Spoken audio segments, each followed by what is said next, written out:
il vitello e il tempo. Non ci son principi e regine, e non c'è alcun castello.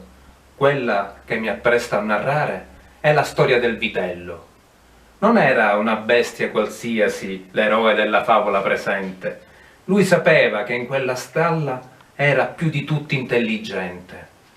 Non voleva crescere il piccolo bovino, non voleva rassegnarsi al comune misero destino.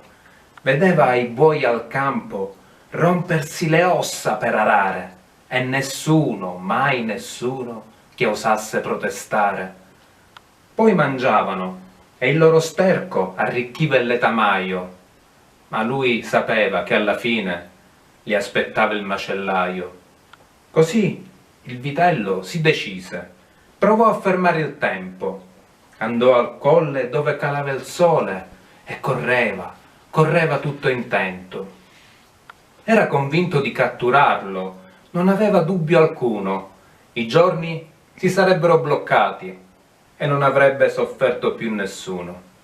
Ma la stella passò oltre il colle, lontana, irraggiungibile.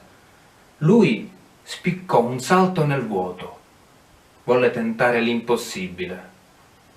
Tentò di afferrare il sole al volo, ma cadendo batté la testa forte e si rese conto, morendo, quanto duro sia piegare la sorte.